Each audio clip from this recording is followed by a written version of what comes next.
Salut Germain. Salut Laurent. Écoute, merci de participer à ce podcast Banous. Avec toi, on va parler des levées de fonds. Exactement. On va voir si c'est possible de lever des fonds en 2024-2025. Je dis 2025 parce qu'en fait, l'épisode vraisemblablement va être diffusé en janvier 2025 pour te donner un peu la temporalité. Et toi, tu es le CEO de Braquage. Ouais, un des deux cofondateurs de Braquage, effectivement. Avant de commencer cet épisode, le mot de notre premier sponsor sur Banous, il s'agit du Mage du SIA. Vous souhaitez être accompagné par l'une des meilleures agences SIA en France, avec plus de 10 ans d'expérience, plus de 50 clients gérés, le Mage du SIA est votre partenaire pour vos campagnes d'acquisition. Un grand merci à Alexandre pour sa confiance et pour soutenir Banous. Vous souhaitez le contacter, rendez-vous en description, j'y mettrai tous les liens, ou directement sur le site lemagedusia.com. Allez-y de la part de Banous. Un grand merci à Alexandre une nouvelle fois. Bonne écoute. Donc pour revenir à notre sujet, Germain, donc on va parler de levée. Ouais. Déjà, avant ça, est-ce que tu peux te présenter, s'il te plaît ? Avec grand plaisir. Donc moi, je suis Germain, un des deux cofondateurs de Braquage.tech, un cabinet de conseil en levée de fonds que j'ai cofondé avec un ami qui s'appelle Augustin Deschamps. On pourra potentiellement revenir sur l'histoire de Braquage plus tard, mais notre métier en quelques mots, c'est d'accompagner les entrepreneurs à lever des fonds. On bosse sur les premières levées de fonds des entrepreneurs, c'est-à-dire les levées de fonds pré-seed, seed, série A. Dans la tech, on est assez généraliste. Et notre métier, c'est les accompagner sur toutes les étapes de la levée de fonds. On a un peu 3 grandes étapes quand on lève des fonds, la phase de préparation, la phase de roadshow et la phase de closing. Et nous, notre métier, c'est d'être le chef d'orchestre de la levée de fonds et donc de les accompagner sur l'ensemble de ces étapes au travers de notre cabinet. Ok, alors pour bien que les gens comprennent, alors je pense que les auditeurs de Banous sont avertis des différents termes, mais on va essayer d'être hyper pédagogue pour eux. Parce que finalement, dans une entreprise, ça reste c'est une norme ou ça reste l'exception, la levée de fonds ? Alors, quand on passe nos journées sur LinkedIn, on peut avoir l'impression que c'est une norme. C'est évidemment une exception. C'est une exception dans une histoire d'une boîte. Je n'ai pas les statistiques nécessaires sous les yeux, mais la plupart des boîtes ne rentrent pas dans les critères d'une boîte tech qui a besoin de lever des fonds. Et ensuite, si on reste dans un périmètre tech de boîtes qui souhaitent lever, ça reste une exception. Il y a une stat qui est encore une fois plus ou moins vraie, mais généralement on cite qu'il y a près 5% des boîtes qui arrivent à lever des fonds. Donc ça reste évidemment une exception des boîtes qui arrivent à lever des fonds. Et d'ailleurs, il faut très vite faire une dichotomie entre des belles boîtes et des boîtes qui lèvent des fonds. On peut lever des fonds sans être potentiellement demain une success story. C'est une manière de se financer pour développer sa boîte. Donc ça reste un outil plutôt qu'un coup de tampon d'une belle histoire d'une boîte. Ok, ouais, parce que nous, dans la tech, on est abreuvé d'histoires sur LinkedIn extraordinaires, plus extraordinaires les unes que les autres. Et finalement, il y a beaucoup de com autour de ça. Est-ce que tu as commencé à l'évoquer ? Est-ce qu'il y a une définition de la levée de fonds ? Comment ça... Enfin, je veux lever des fonds pour un pur néophyte, ça veut dire quoi ? Ouais, c'est une question intéressante puisque... nous, notre métier et la levée de fonds telle qu'on l'entend, c'est ce qu'on appelle la levée de fonds dilutive. C'est-à-dire c'est un apport de capitaux de société qui permet à l'entrepreneur du coup de recevoir du cash en contrepartie d'une cession des actions. Donc ça, c'est le mécanisme, c'est de faire entrer de l'argent dans une société via la cession d'actions, à mettre en face d'une levée de fonds non dilutive qui peut se compléter à une levée de fonds dilutive. Et la levée de fonds non dilutive, c'est faire entrer des financements, mais souvent qu'on appelle des prêts ou des subventions qui vont par définition pas diluer l'entrepreneur, mais qui vont être contrepartie de remboursement, évidemment. Donc les deux mis ensemble sont le mécanisme de levée de fonds. Ok, très clair. Alors, si je reprends un peu ton travail, donc toi, tu es ce qu'on appelle, et dis-moi si je me trompe, un lever. Ouais, lever ou banque d'affaires, les deux. Ok. Ouais. Donc toi, ton but, c'est de trouver des entreprises ou c'est les entreprises qui viennent à toi ? Ouais, ça, on a les deux chez Braquage. On a beaucoup d'entrepreneurs qui viennent nous voir en nous présentant leurs projets. Donc, c'est l'essentiel des entrepreneurs qu'on rencontre. Nous, généralement, on rencontre près de 5 entrepreneurs du lundi au vendredi. C'est à peu près notre rythme chez Braquage. Et parfois aussi, on va nous-mêmes aller rencontrer les entrepreneurs, leur proposer nos services, là où ça nous semble le plus pertinent. Ouais. Ok, très clair. Alors, la question, on enregistre, comme je te le disais, en 2024, en début novembre 2024. Ouais. Bonne année pour vous. Bonne année. Alors, bonne année, dans quel sens ? C'est-à-dire bonne année 2025 ou alors c'était une bonne année 2024 ? Je te souhaite une bonne année 2025. Merci beaucoup. Mais alors, on va rester sur l'année 2024.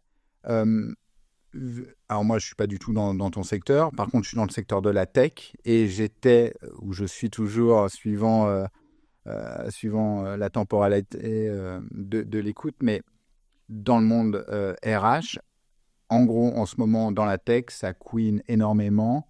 Est-ce que c'est le meilleur moment? Est-ce qu'on peut lever en 2024, en fait? Ouais. D'un point de vue statistique, oui, on a des levées qui se font tous les jours. Nous, effectivement, notre prix, c'est vraiment les premières levées de fonds des entrepreneurs. Donc, pour avoir une première réponse assez macro, c'est clair que les levées de fonds se réduisent. C'était le cas en 2023, c'est aussi le cas en 2024. On a des investisseurs de plus en plus frileux qui prennent le temps de se décider. À titre personnel, je suis assez convaincu que c'est un mécanisme assez sain. On voit des investisseurs plus sérieux dans leur analyse, dans leur audit. Je pense que on a aussi moins de boulettes qui se font avec cette période. On a des entrepreneurs aussi qui se focusent un peu plus sur l'equity story, sur l'histoire qu'ils vont raconter aux investisseurs. Une fois qu'on a dit tout ça, oui, on a des levées de fonds qui se font. Je pense que sur le segment early stage, on est assez protégé. Je pense qu'on a des problématiques pour des boîtes qui ont levé des séries A, séries B jusqu'à financer. Parce qu'on a toujours des investisseurs, qui soient des business angels ou des fonds très early stage ou des clubs de BA, qui ont encore les poches relativement pleines. Parce qu'avec eux, ils ont de l'argent à investir. Ils vont potentiellement avoir des soucis pour relever de l'argent quand on évoque les fonds. Mais quand on discute avec eux aujourd'hui, ils ont des poches à investir qu'ils souhaitent déployer. Je discute encore avec un fonds lundi qui me disait qu'il avait 4 deals à faire d'ici la fin de l'année. Donc, il y a de l'argent. Et en face, il y a aussi des boîtes qui souhaitent lever. Donc, il y a un écosystème qui est toujours là, qui se transforme. Une bulle a effectivement explosé. Donc, nous, ce qu'on voit au quotidien, il y a toujours de la place pour les belles boîtes. Les belles boîtes arrivent toujours à lever. C'est le cas. Donc, et la question, est-ce qu'on peut lever des fonds en 2024? Clairement, oui, c'est encore le cas, sur des conditions plus difficiles, sur des temps plus longs, avec des challenges plus importants. Mais quand on souhaite se faire financer, ça reste une option de se faire financer par des VC. Alors, tu le disais, les belles boîtes arrivent à se financer via les levées de fonds. Ça veut dire quoi, une belle boîte early stage? Ouais, ça, c'est une grande question. Et c'est pas une science exacte. On peut évoquer tous les critères d'un VC. Pour les prendre pêle-mêle, un VC, quand il va regarder ton deck demain, il va regarder évidemment le produit, ton marché, ton histoire, l'équipe, la vision. Donc ça, c'est évidemment tous les critères d'un VC. Quand il faut remplir absolument toutes les cases, et une case qui ne fonctionne pas, ça sera strictement impossible de lever. Et enfin, ensuite, quand on se pose, la réalité, c'est qu'il y a deux critères qui ont une belle boîte, critères qui paraissent très simples, mais qui sont les plus compliqués pour un investisseur. Le premier, c'est le critère de l'équipe. Quand on lève des fonds, on investit surtout sur des fondateurs, des fondatrices. Et la réalité, c'est qu'un investisseur préfère miser sur un projet plus ou moins bancal, mais qui sera l'idée par un entrepreneur, une entrepreneuse qui a une vraie vision, une vraie force d'exécution, plutôt que l'inverse. Donc, le gros bloc, ça reste évidemment l'entrepreneur, l'entrepreneuse. Et le deuxième bloc, là aussi, ça paraît assez simpliste, mais la réalité, c'est que 99 des projets cochent pas cette case. C'est une vision globale.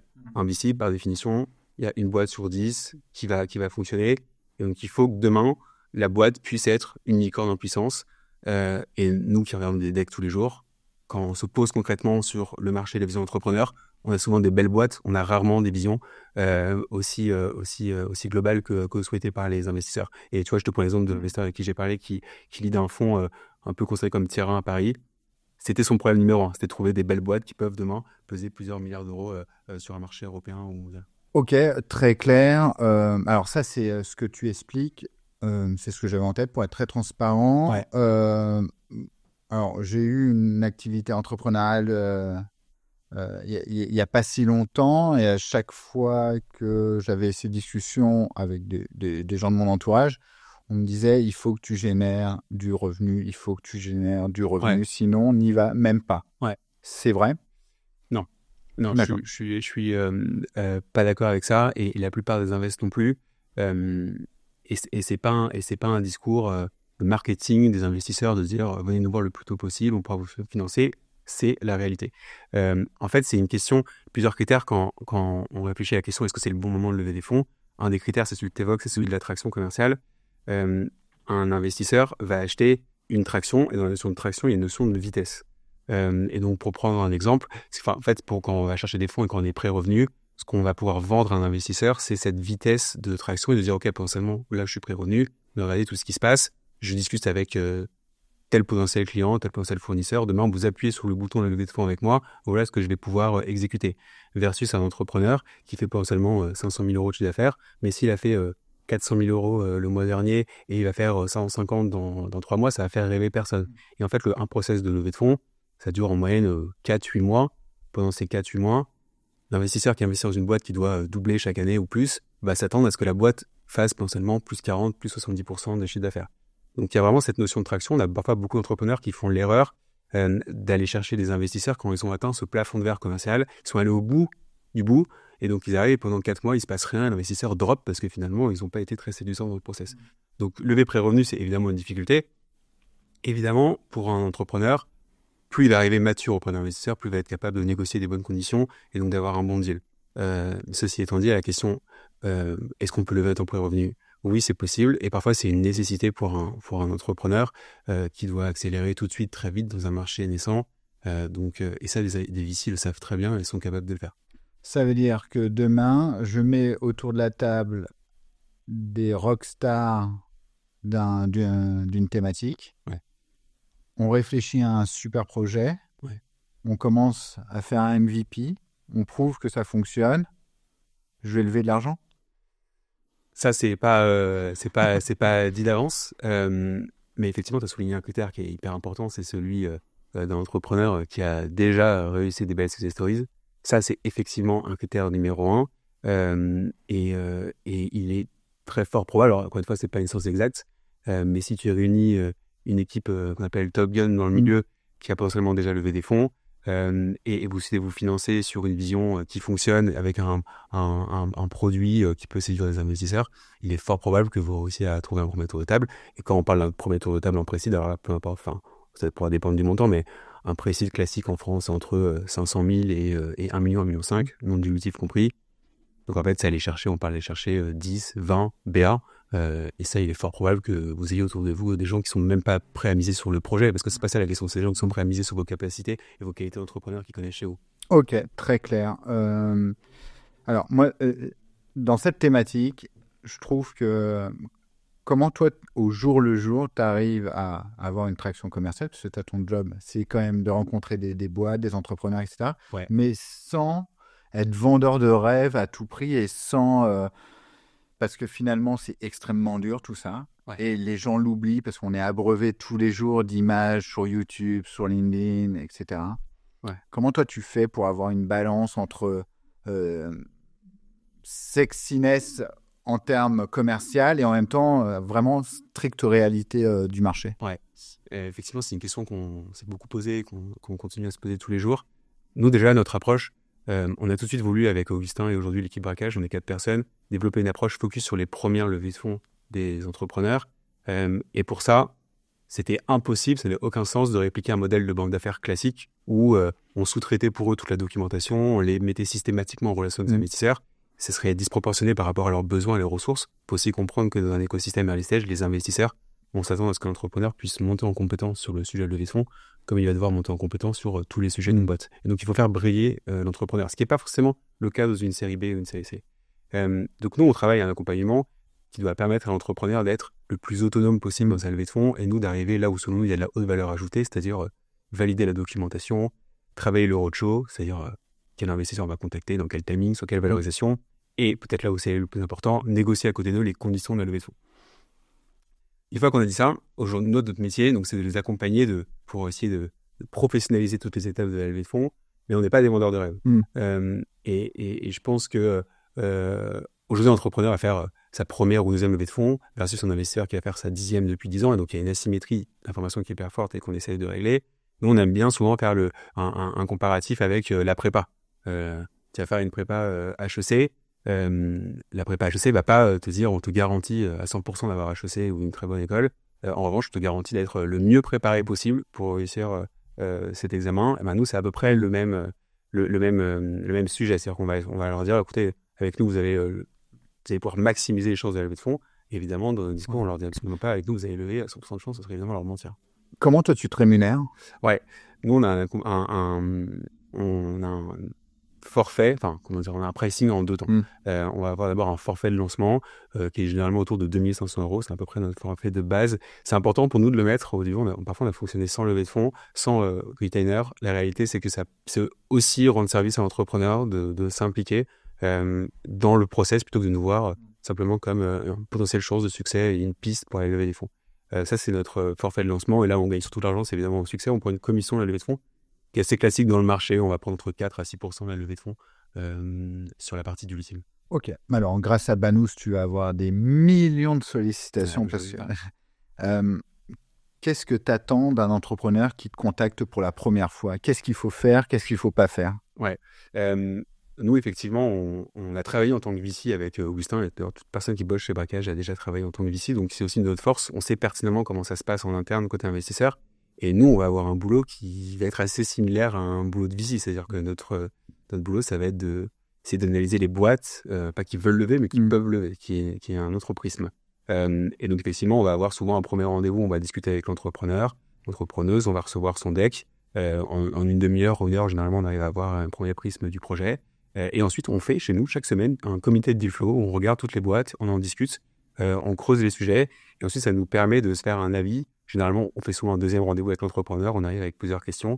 Et c'est entre le deuxième et l'éventuel troisième rendez-vous où nous, on se sent assez à l'aise pour faire une première proposition à l'entrepreneur sur notre méthode d'accompagnement. Donc, je te fais un mail. Qu'est-ce qui te rebute le plus dans le premier mail que tu reçois? Qu'est-ce qu'il ne faut pas faire? Ouais, en fait, encore une fois, je pense que c'est intéressant de prendre un comparable avec un VC.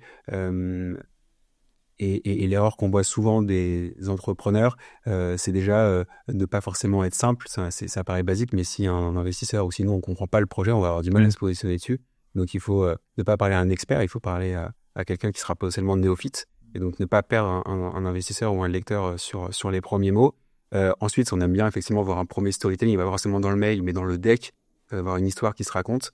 Et enfin, le troisième point, c'est évidemment l'entrepreneur qui, nous, effectivement, demain, on va être à même de le présenter à des investisseurs. Donc, on va devoir effectivement analyser un peu sa façon de pitcher sa boîte. Et là, c'est évidemment important d'avoir une posture, un bon curseur entre l'entrepreneur qui est quand même relativement humble pour écouter les conseils, parce que nous, on se place en tant que conseil. Donc, si l'entrepreneur, on sent qu'il n'a pas cette envie, en fait, d'avoir des feedbacks, ça n'a aucun intérêt. Et j'ai un curseur parce que de l'autre côté, c'est évidemment avoir une vision et une force et d'être ultra convaincu de son projet pour demain emmener des investisseurs. Donc évidemment, pour répondre à ta question, ce qu'on n'aime pas voir, c'est des entrepreneurs un peu sur d'eux qui vont avoir cette posture de presque nous faire le cadeau de travailler avec eux. On a besoin, encore une fois, d'avoir des entrepreneurs ouverts au feedback. Ok, très clair. Donc, je t'ai envoyé un mail. Tu me dis, Banco, j'ai lu ton deck. Alors, qu'est-ce qu'un bon deck déjà? Parce que c'est un peu les 3 éléments d'un bon deck. Bon, on pourrait discuter des heures d'un bon deck. Et là aussi, c'est pas une source exacte. Je mets souvent comment dire, je fais en sorte de mettre toujours un petit peu moi, j'ai pas le mot qui me vient. Sur les conseils qu'on donne aux entrepreneurs, tu vois, c'est important pour nous de toujours mettre un bémol dans ce qu'on dit, puisque la levée de fonds, ça, j'ai pas mal répété, c'est pas une source exacte, mais surtout, tu peux demander 10 conseils à 10 personnes qui ont fait des levées de fonds, tu as potentiellement 10 conseils différents. Et à un moment, c'est le rôle aussi de l'entrepreneur de trancher.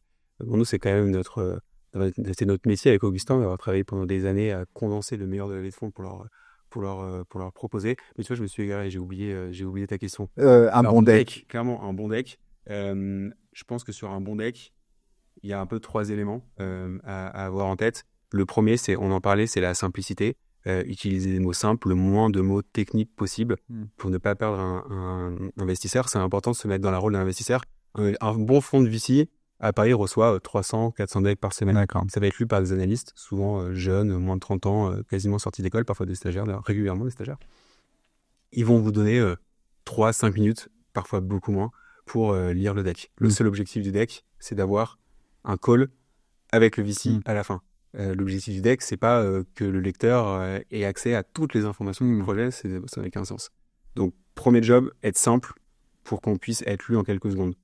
Deuxième ambition, c'est d'avoir un storytelling parfait, d'avoir ce fameux FOMO où à la fin du deck, le seul questionnement de le lecteur, c'est de se dire comment je peux prendre un call avec l'entrepreneur pour en savoir plus sur le projet. Et le troisième point, qui est parfois notamment dans les projets très tech, un peu léger, c'est celui du design. Alors, inutile de faire des slides pour faire des slides et d'y consommer des heures. En revanche, un investisseur, il n'y a pas à avoir beaucoup de matière pour se dire comment travaille cet entrepreneur avec son écosystème, ses fournisseurs, ses clients.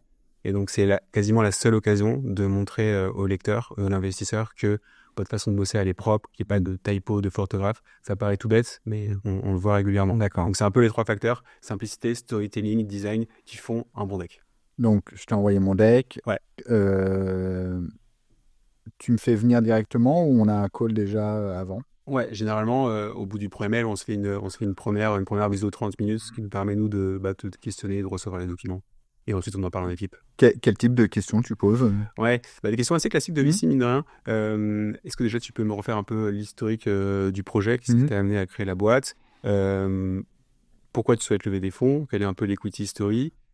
Qui sont tes cofondateurs, ou s'ils sont présents dans le call ou non? Et après, des questions sur la vision, la cap table. Enfin, tu vois, on va très vite, en fait, en une demi-heure, mine de rien, on arrive à avoir une bonne idée si le projet est ce qu'on appelle VC compatible avec les éléments qu'on évoquait. Donc voilà, à peu près un premier call. Ouais. Évidemment, on se présente, Ouais. c'est quand même mieux. Et comment on bosse, et ça. Et là, très vite, on va savoir si déjà on peut avoir la valeur pour l'entrepreneur et si ça fit. C'est un call hyper strict ou pas? Enfin, comment ça se passe? Non. En fait, c'est d'ailleurs un peu le fond, nous, de notre positionnement avec Braquage. Et ça se voit dans je pense, dans notre branding un peu singulier. On a vraiment l'envie d'être assez accessible pour les entrepreneurs qui parfois vont sur des sites de banque d'affaires et comprennent pas vraiment les services. Nous, on essaye justement d'être hyper accessible. Donc derrière, ça se retranscrit par des calls qu'on souhaite simples et agréables pour l'entrepreneur. Ok, top. Et donc à la fin, premier call, vous faites une réunion en fin de semaine et vous dites banco ou pas pour recevoir la personne? Ouais, exactement. Ok. Exactement. Et après, visio ou réunion pour se voir. Et en 2 ou 3 rendez-vous, on arrive généralement à savoir si l'entrepreneur peut lever des fonds et à se mettre d'accord sur un accompagnement qui plaît à tout le monde. Encore une fois, une levée de fonds, ça va durer 4, 8 mois, peut-être 12 mois de la première brique jusqu'à la dernière. Donc, c'est des temps très courts, mais très intenses pour l'entrepreneur qui vit une étape chez sa boîte. Donc, le premier sujet, c'est évidemment celui du fit humain. Ça, c'est extrêmement important ce que tu dis parce que, alors pareil, moi, il y a une petite échelle, on n'est aussi pas allé vers ce type de financement parce qu'on avait peur de perdre, en fait, étant donné nous étions 2 à développer la société. Si on se met dans un mood à aller chercher des fonds, bah déjà, tu perds de l'influx nerveux pour ton propre commercial à toi, pour aller chercher des clients pour faire vivre. Ouais. Enfin, c'est quoi la répartition du temps alloué pour un entrepreneur lorsqu'il va lever des fonds? C'est 3 heures par jour? C'est quoi, en fait? Ouais, mais tu as raison, c'est un vrai point. Et nous, on le dit systématiquement à nos clients entrepreneurs ou aux entrepreneurs qu'on rencontre, c'est que ça doit être une réflexion mûrement mûrie. Parce que lever des fonds, c'est beaucoup de temps, et c'est du temps qui ne sera pas alloué sur le commercial et à d'autres parties du projet. Et pour revenir à ta question, la levée de fonds, c'est très chronophage. Même si un cabinet comme nous peut permettre à l'entrepreneur de gagner du temps, encore une fois, on ne pourra pas sous-traiter toute la levée de fonds. Donc généralement, on conseille qu'il y ait un des founders qui soit focus à 100% sur la levée de fonds. Il y a des parties plus ou moins chronophages. Dans la phase de préparation, on peut quand même essayer de gagner un peu de temps en prenant des personnes pour faire le deck. Ça peut être aussi des freelances tu vois, qui font gagner du temps sur le design aussi. Mais c'est quand même peut-être la phase la plus importante de se poser sur l'histoire qu'on va raconter aux entrepreneurs. Donc ça, c'est une phase qui va durer 1 mois et demi. Et je pense que c'est du 50-70% pour l'entrepreneur. Ensuite, il y a le roadshow. Le roadshow, c'est un travail de sales, c'est aller chercher les investisseurs. Là, c'est évidemment du plein temps. Quand je dis du plein temps, les journées sont toujours à rallonge pour les entrepreneurs, mais c'est au moins, je pense, 80% de la journée.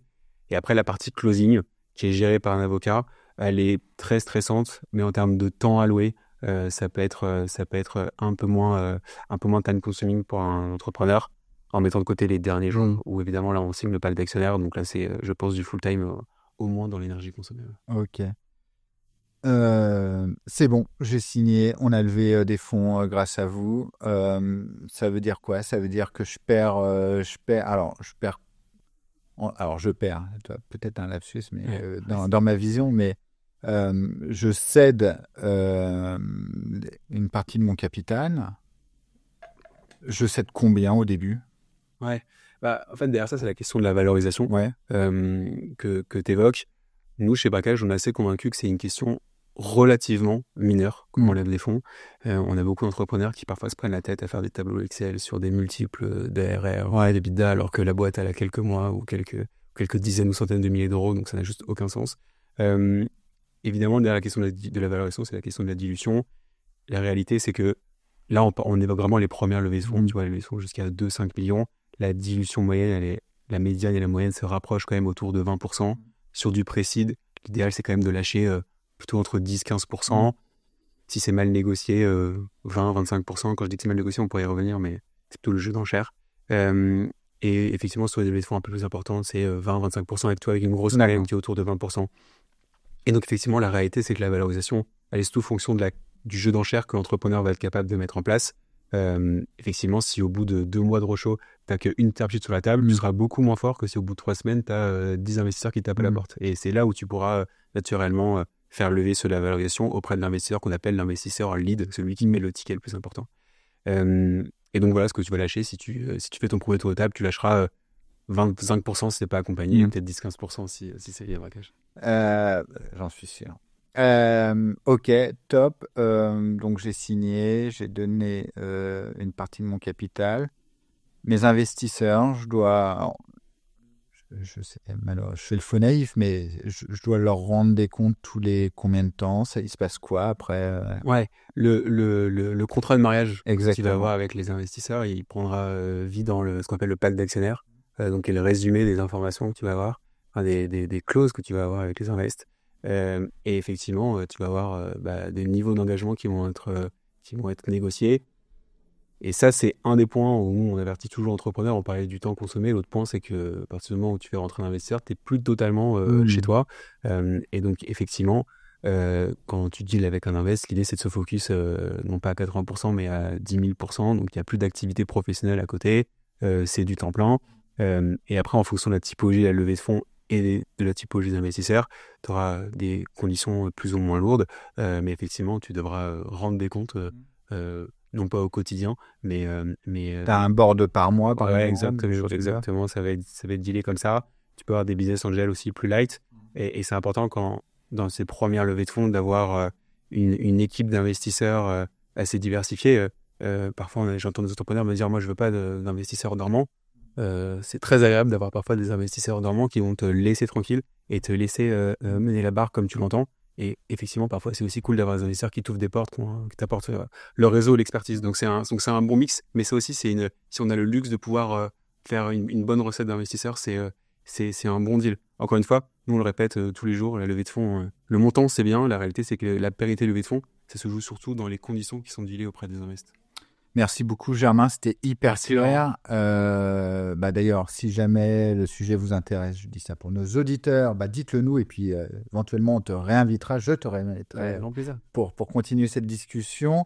Merci à vous de nous avoir écoutés, de nous avoir regardés et surtout merci au premier sponsor, je me répète, Alexandre Falk, le mage du SIA. Allez voir son site, de toute façon je mettrai tout en commentaire et merci de soutenir Banous. Merci Germain, à plus. Merci Laurent, à bientôt.